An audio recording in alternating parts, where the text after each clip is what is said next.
Welcome to wisdom plant. तो आज हमारा लेक्चर नंबर 3 है इंडियन पॉलिटी बाय लक्ष्मीकांत का। तो इसके अंदर हम बात करेंगे 3 एक्ट की, act of 1786, act of 1793 and act of 1813। ठीक है, तो चलिए हम अपना लेक्चर स्टार्ट करते हैं, जो कि हमारा लेक्चर स्टार्ट होगा एक्ट ऑफ 1786 से।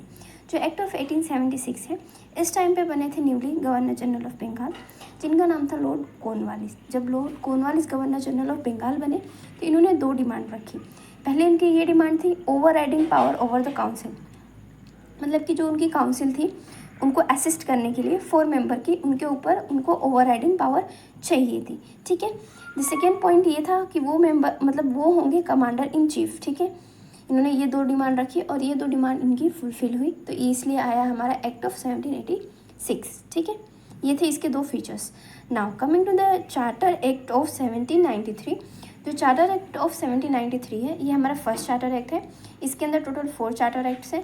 इस वीडियो में हम सिर्फ 2 चार्टर एक्ट्स की बात करेंगे और बाकी के 2 चार्टर एक्ट्स हम नेक्स्ट वीडियो में बात करेंगे। ओके, तो चलिए इसके फीचर्स देख लेते हैं 1793 चार्टर एक्ट के। वो फर्स्ट फीचर हमारा ये है, it extended the overriding power to all the future governor general of Bengal.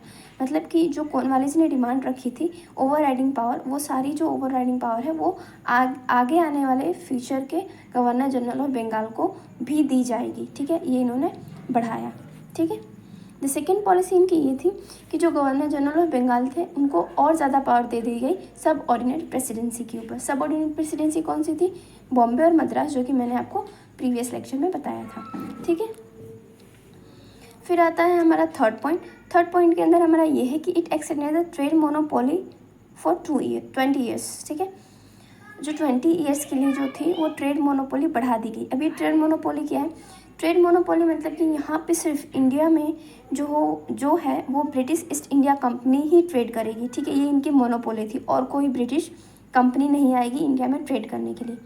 तो जो इनकी मोनोपोली थी, जो पॉलिसी थी, इसको 20 साल के लिए और बढ़ा दिया गया कि चलो तुम ही ट्रेड करो इंडिया के साथ। ठीक है, ये ब्रिटिश गवर्नमेंट ने इनको अलाउ किया। ओके, फोर्थ पॉइंट हमारा ये है, जो कमांडर इन चीफ हैं वो मेंबर नहीं होंगे काउंसिल के। ठीक है, जब तक उनको अपॉइंटमेंट ना किया जाए।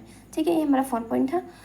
और हमारा फिफ्थ पॉइंट ये है कि जो सैलरी होगी, जो salary of board of control and the member and the staff होगी, वो जो होगी वो इंडियन रिवेन्यू से उनको पेमेंट की जाएगी। इससे पहले जो है वो ब्रिटिश गवर्नमेंट करती थी और ब्रिटिश से होता था, अब इंडिया में होगा और इंडियन रिवेन्यू से ही उनका पेमेंट होगा। ओके, नाउ हम आते हैं अपने चार्टर एक्ट ऑफ 1813 पे। जो चार्टर एक्ट ऑफ 1813 है, इसके फीचर्स देख लेते हैं। इसका फीचर फर्स्ट ये है कि it abolish the trade monopoly. अब इसमें एबॉलिश मतलब क्या होता है? देखिए, एबॉलिश मतलब किसी चीज़ को स्टॉप कर देना। ठीक है, या बैन कर देना। तो इन्होंने जो बैन कर दिया, क्या बैन कर दिया? ट्रेड मोनोपोली जो थी उनकी कि मैं ही इंडिया में ट्रेड करूँगा ये। बट इनकी मोनोपोली रखी किस पे रखी? चाय पे, मतलब टी पे, और ट्रेड विथ चाइना, मतलब ट्रेड विथ चाइना और टी, इन पे इनकी मोनोपोली रहेगी, सिर्फ यही इस पे ट्रेड करेंगे। ओके, फिर सेकेंड हमारा पॉइंट ये आता है कि जो क्रिश्चियन मिशनरीज हैं वो इंडिया में आते हैं in the purpose of enlightening the people. मतलब कि क्रिश्चियन मिशनरीज इंडिया में आती है, मतलब ये समझिए कि जो क्रिश्चियनिटी है वो फैलाने के लिए, स्प्रेड करने के लिए इंडिया में लोग आते हैं। ये बोलते हैं वो अपना नॉलेज देंगे कि हाँ क्रिश्चियनिटी ऐसी है, अच्छी है, इनका ये फीचर्स हैं। ओके, फिर हमारा थर्ड पॉइंट ये आता है कि वेस्टर्न एजुकेशन। जो वेस्टर्न एजुकेशन है, मतलब कि जो ब्रिटिश कंपनी की जो भी इंडिया में टेरिटरीज थी वहाँ पे उन्होंने वेस्टर्न एजुकेशन स्टार्ट कर दिया देना। ठीक है, फिर हमारा फोर्थ पॉइंट ये आता है कि जो लोकल गवर्नमेंट थी वो इंडिया में इस्टेब्लिश हुई, और जो लोकल गवर्नमेंट है वो क्या करेगी? इम्पोज करेगी टैक्स। टैक्स किस पे लगाएगी? लोगों पे लगाएगी। ठीक है, मतलब इन्होंने लोगों पे टैक्स लगाना स्टार्ट कर दिया। अगर कोई टैक्स नहीं दे रहा है उसको पनिशमेंट भी दी जाएगी। ओके, तो ये थे हमारे आज के सारे एक्ट्स एंड फीचर्स।